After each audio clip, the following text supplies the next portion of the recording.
ଦିନେ କ'ଣ ହେଇଛି ନା, ଗୋଟେ ଦିନ ଗୋଟେ ସାପ ଜୁଳୁଜୁଳିଆ ପୋକର ପିଛା କରୁଥାଏ। ହଠାତ୍ ଜୁଳୁଜୁଳିଆ ପୋକଟି ରହିଗଲା ଆଉ ସାପକୁ ପଚାରିଲା, କ'ଣ ମୁଁ ତୁମକୁ 3ଟି ପ୍ରଶ୍ନ ପଚାରିପାରେ କି? ସାପ କହିଲା, ଠିକ୍ ଅଛି, ପଚାର। ଜୁଳୁଜୁଳିଆ ପୋକଟି କହିଲା, କ'ଣ ତୁମେ ମୋତେ ଖାଇଲେ ତୁମର ପେଟ ପୂରିବ କି?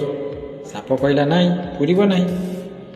ଜୁଳୁଜୁଳିଆ ପୋକଟି ପୁଣି ପଚାରିଲା, ମୁଁ ତୁମର କିଛି କ୍ଷତି କରିଛି କି? ତୁମର କିଛି ଅନିଷ୍ଟ କରିଛି କି? ନା ମୋ ଯୋଗୁଁ ତୁମର କିଛି ଅସୁବିଧା ହେଇଛି କି? ସାପ ଉତ୍ତର ଦେଲା, ନାଇଁ, ସେମିତି କିଛି ହେଇନାହିଁ। ଜୁଳୁଜୁଳିଆ ପୋକଟି ପୁଣି କହିଲା, ତ ସାପ ଭାଇ, ତାହେଲେ ତମେ ମୋତେ କାହିଁକି ମାରିବାକୁ ଚାହୁଁଛ? ଉତ୍ତରରେ ସାପ ଯାହା କହିଲା ନା, ଏଥିରୁ ବହୁତ ବଡ଼ ଶିକ୍ଷା ମିଳୁଛି। ସାପ କହିଲା, ତୋର ମୋର କୌଣସି ଶତ୍ରୁତା ନାହିଁ, ବାସ୍ ମୁଁ ଖାଲି ତୋତେ ଚମକୁଥିବାର ଦେଖିପାରୁ। ଏ କାହାଣୀ ଖାଲି ସାପ ଆଉ ଜୁଳୁଜୁଳିଆ ପୋକ ମଧ୍ୟରେ ନୁହେଁ।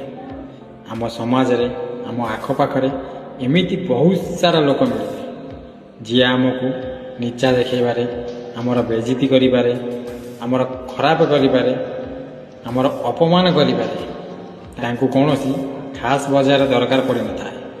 ବାସ୍ ସେ ଖାଲି ଆମକୁ ଚମକୁଥିବାର ଦେଖିପାରନ୍ତି।